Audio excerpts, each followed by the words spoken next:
Hey everybody, my name is Charles Hammer, and I would like to talk to you all about a few things today. I'm going to focus primarily on not smoking. A couple things I'm going to go over you with is reasons why you should stop smoking and ways to stop smoking. I'm going to share my personal experience with you all today and tell you about growing up in a household that smoked, with people that smoked. My mother, my father, my grandfather, my grandmother, all my cousins and uncles, they all smoke. And it was pretty detrimental in my childhood. Growing up, I had a lot of chronic respiratory problems.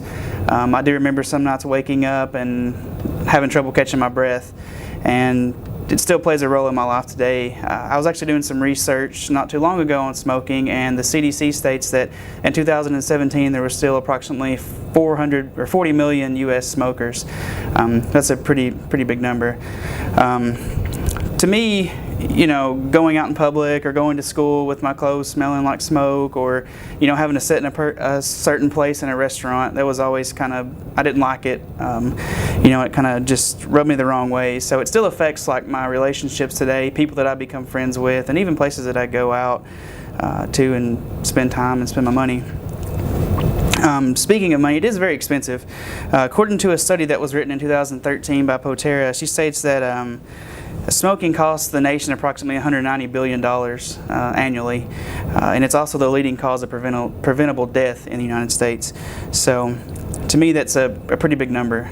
It causes people to not be able to spend their money on other things. Like when I was growing up, we never really got to go on vacation, and that was kind of a bad thing for me. I didn't really enjoy that. Now, I would also like to share with you some ways to stop smoking if you do smoke. Well, one reason to stop smoking is it causes you to die. In 2014, the Surgeon General gave a report that said there's approximately 480,000 to 500,000 deaths a year caused by smoking. My grandfather passed away from having a stroke that was probably brought on by smoking. And he had an ischemic clot in his brain and it ended up killing him. He smoked for years. Smoking is also associated with high cholesterol, high blood pressure, heart disease, and chronic lung problems. So those are, to me, some pretty good reasons to stop smoking. It's also, some of the ways that you can stop smoking is I had a really good friend of mine that went to a support group. He went to it was a community-led support group for people who smoked, and they ended up talking him into not smoking anymore, and he quit smoking just because he surrounded himself with people who didn't do it. There are certain medications that you can take if you have a primary care doctor, or you can see somebody that's a physician or even a nurse practitioner to write you a prescription to stop smoking with medications, and I think that's a great idea. The thing for me is just having the ability to stop, is believing in yourself that you can stop.